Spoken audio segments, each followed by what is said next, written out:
Apalagi warga transmigrasi yang jauh-jauh mereka meninggalkan kampungnya datang mencari hidup, tapi kemudian mereka terlantar. Saya Pak Menteri yang ikut berdosa untuk itu, karena saya yang menandatangani persetujuan untuk ditempati lahan transmigrasi di tempat itu. Inilah Pak, saya minta ke fraksi saya dibawa di Komisi 2 karena ini Pak, ini dosa bagi saya. Kenapa dosa? Karena saya mendatangkan transmigrasi itu yang sampai hari ini mereka belum bisa memiliki. Datang perusahaan dia tidak mau tahu Pak, saya punya HGU. Maka lahan-lahan transmigrasi utamanya lahan kebun, lahan 2 itu semua ditanami sawit. Tidak bisa berkutik. Transmigrasi ini ada atas perintah undang-undang, atas perintah negara. Mereka hadir di sana dalam rangka pengentasan kemiskinan. Kita mau bela yang mana nih? Mau bela orang kaya atau membela orang masyarakat yang susah? Warga transmigrasi itu orang susah, kemudian dipindahkan supaya taraf hidupnya bisa lebih baik. Tapi kalau mereka diterlantarkan seperti ini, negara ada di mana ini? Kasus lahan transmigrasi di Kabupaten Morowali, saya sendiri yang menyurat ke BPN Pak, untuk pada saat pengukuran diinklaf, dokumennya lengkap Pak, agar areal transmigrasi itu diinklaf, tidak boleh dimasukkan di dalam surat ukur. Tapi surat saya itu setelah terbit Pak HGU, semua lahan transmigrasi masuk di HGU perusahaan PT Citra Pak. Jadi surat kami itu tidak ada manfaatnya Pak. Ini atas nama Bupati Pak, saya sendiri yang menandatangani surat itu meminta sebelum terbit HGU supaya diinklaf. Tapi kenyataannya keluar HGU tetap masuk lahan transmigrasi. Bayangkan Bapak, masyarakat kita hari ini tidak punya sertifikat. Inilah Pak, saya minta ke fraksi saya dibawa di Komisi 2 karena ini Pak, ini dosa bagi saya. Kenapa dosa? Karena saya mendatangkan transmigrasi itu dan sampai hari ini mereka belum bisa memiliki.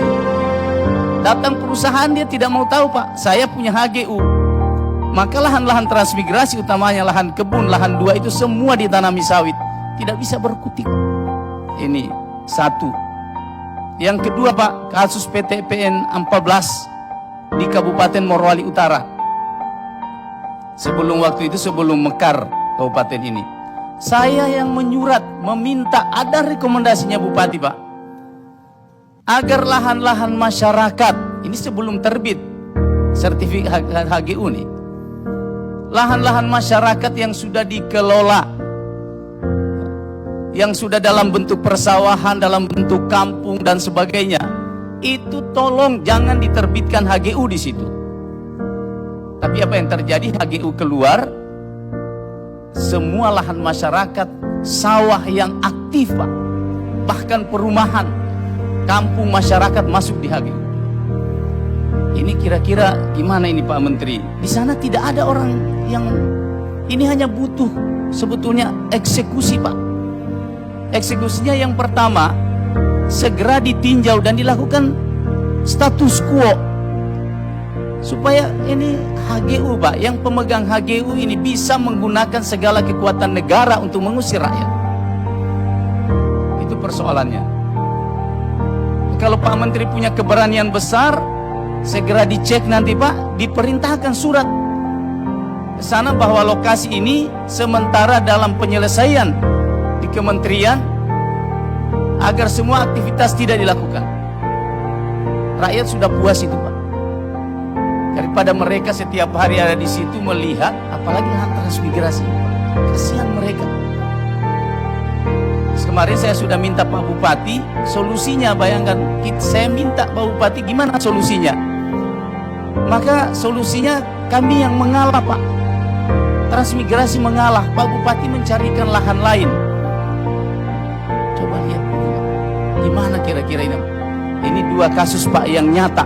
Jadi bukan karena misalnya ada sengketa di dalam, ini hanya butuh ketegasan Pak Menteri, segera tegaskan, mungkin disurati di sana sehingga tidak ada lagi aktivitas baik yang dilakukan oleh PTPN maupun dilakukan oleh perusahaan. Saya kira kita semua bersepakat Pak, lebih bagus bela masyarakat, apalagi warga transmigrasi yang jauh-jauh mereka meninggalkan kampungnya datang mencari hidup, tapi kemudian mereka terlantar. saya Pak Menteri yang ikut berdosa untuk itu. Karena saya yang menandatangani persetujuan untuk ditempati lahan transmigrasi di tempat itu. Ini saja Pak Menteri, terima kasih.